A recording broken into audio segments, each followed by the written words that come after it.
family on behalf of Ruthless. Okay. Take us back to 1980s LA. How hard was it to, as a club promoter, how hard was it to put a function together without mixing Crips and Bloods and different hoods? Did you have any strategies that you did? Did you only, hang up flyers in certain areas? Or was it just like, damn, if it happens, it happens? We never had it. We never had any strategies. Our territory was from Slauson going north, Crenshaw going west. We went east to Atlantic, Long Beach, sometimes to Atlantic, depending on what we were doing. And then we go south. South was kind of funny because Carson don't play posters at all.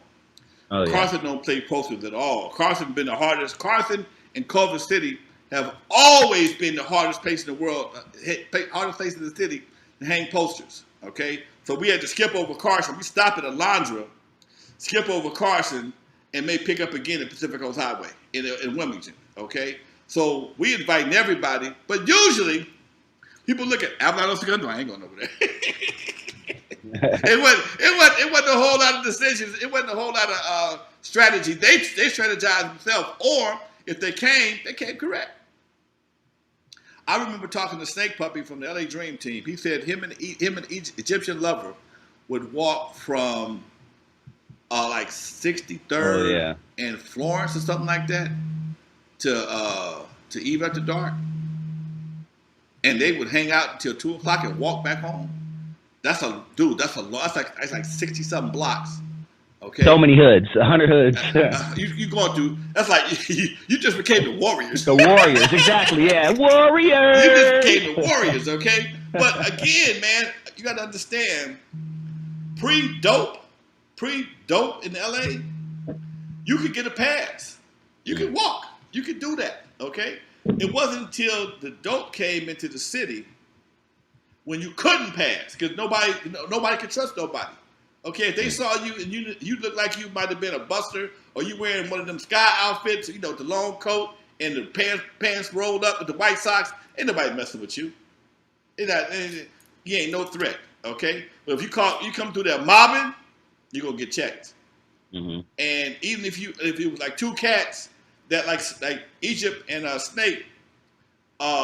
Egypt always looked like he always had the Jerry curl and the flamboyant shit. So he didn't look like a cat that was going to be a gang threat at all. Never. Okay. And Snake had just been a long, tall brother all his life, and he was a Crip, but he never swole up on nobody. So he didn't have no problems. And you know how to navigate certain roads. You go on certain streets. And you don't go down side streets. You don't go through alleys. Don't give a damn what you're doing. Yep. You stay on the main drag, and certain streets, it's going to have you have a better chance of crossing. Of going down than others. It's as simple as that. Yep. It's as simple as that. You just, like I said, we put out enough posters. We put out, on average, 300 posters a week. I had a standing order. I had a standing order with the poster shop. Our main source of advertising was posters and flyers. We went to K-Day later on and started buying advertising because after a while, I started weighing out. I would cover more territory with K-Day, and it was almost the same amount of money as buying posters. But posters stayed up longer, and that was the beauty about posters. You hung your posters at the right time of the week, like on a Tuesday night, they'd hang all the way to Saturday, maybe sometime till the next week. Well, at radio, if you buy radio spots. If somebody is talking to you, you might not hear it. More people would hear it overall, but if you're busy, the right people, if you don't get them at the right time, the right people ain't gonna hear it, and it just made for a little bit more of a tricky buy overall. Where posters, you might pass by that same poster 20 times in a week. Damn, we always hit up all the schools. We hit up all the schools. I had crews that would go to certain schools on certain days. After school, I had 3 or 4 guys at different exits, hitting them up with them big ass flyers. Them look like sheets of paper. Wasn't no business card. We talking about a whole sheet of paper. Then we got down to half. Then we got economically smarter, and we cut them into quarter sheets. Okay. Damn. That's what it was. There was a lot of footwork in that shit. That's dope as hell, man. I love that. 52 people in the building. This is dope. I love you guys so much. Thank you for tuning in. And if you love what you're hearing, if you love this show, if you love these stories, if you love the great interviews that Lonzo does, please just take literally like a split second and just push the like button right there, right below the screen. Just hit that like button. 53 people in the building. If we can get 53 likes, I'm going to be a happy person. Let's move on, Lonzo, because we have some dope questions. And thank you guys once again for contributing to the show. I don't even have to get to my questions anymore. I like how we vibe off what the chat room is talking about. But America's Maker says, and I'm going to get my popcorn for this because I'm a nerd when it comes to this shit. America's Maker says, Lonzo, what was the music scene like in L.A. right before hip-hop spread in 79, around the 77, 78 era? Was there anything going on you would consider proto-rap hip-hop other than the Pop Lockers? Yes and no. You got to understand, 78, I started DJing in 76, fresh out of high school, okay? And it was also the disco era. My first name was Disco Lonzo. Right. I'm playing Donna Summers. I'm playing Casey and the Sunshine Band. I'm playing Instant Funk. I'm playing George Clinton. Pop, Flashlight, and Aqua Boogie had just come out. They was brand new. One Nation of the Groove was the shit. Knee Deep came out in 79. We playing Tom Brown, Stacey Lattisaw. I mean, sometimes I'm playing the goddamn Bee Gees, okay? It all depends on what the crowd was. And back then, I tell you a song that I got in my playlist just for my personal use, and it was a big hit at Eve After Dark and the dances that we went to.